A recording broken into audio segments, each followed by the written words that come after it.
చెప్పినట్టే వినాయక చవితి రోజే OG second single release చేశారు. సాంగ్ మొత్తం విన్నాక నాకు నచ్చింది. ముఖ్యంగా ఈ సాంగ్ లో బీజిఎం అయితే నాకు చాలా చాలా బాగా నచ్చింది. ముఖ్యంగా క్లైమాక్స్ లో వచ్చే బీజిఎం అయితే చాలా బాగా నచ్చింది. ఒక ఎమోషనల్ ఫీలింగ్ ఇచ్చింది నాకైతే. ఈ సాంగ్ విన్నాక క్లారిటీగా అర్థమవుతుంది ఇది ఒక మెలోడీ సాంగ్ అని. ముఖ్యంగా ఈ సాంగ్ లో బీజిఎం కోసం 20 సార్లు కంటే ఎక్కువ విన్నాను నేను. అంత బాగా నచ్చింది బీజిఎం నాకు. ఈ సాంగ్ లో పవన్ కళ్యాణ్ ప్రియాంక మోహన్ మధ్య కెమిస్ట్రీ చాలా చాలా బాగుంది. ప్రియాంక మోహన్ ని చూస్తే ఈ మూవీలో ఇన్నోసెంట్ లా ఉంది.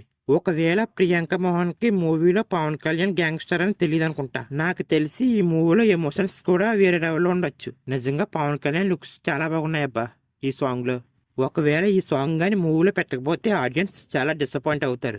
భీమ్లా నాయక్ మూవీలో కూడా అంతే. అంత ఇష్టం ఏంటయ్యే సాంగ్లు పెట్టకపోవడంతో ఆడియన్స్ చాలా డిసప్పాయింట్ అయ్యారు. కాబట్టి ఓజీ మూవీ టీం ఆ తప్పు చేయకుండా ఉంటే బాగుంటుంది. రీసెంట్ గా వచ్చిన కింగ్డమ్ మూవీలో కూడా అంతే. చాలా బాగున్న హృదయం లోపల సాంగ్ ని తీసేశారు.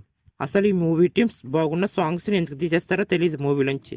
నిజంగా ఈ సాంగ్ విన్నప్పుడు అంత అనిపించలేదు, కానీ వినే కొద్దీ వినాలనిపిస్తుంది. సాంగ్ రైటర్ ఎవరా కానీ లిరిక్స్ చాలా చాలా బాగా రాశారు. నాకు తెలిసి ఈ సాంగ్ సోషల్ మీడియాలో తెగ వైరల్ అవ్వచ్చు. మూవీ నుంచి వచ్చిన ఒక్కొక్క అప్డేట్ చూస్తుంటే సుజిత్ మూవీలో గట్టిగానే ప్లాన్ చేశారనిపిస్తుంది.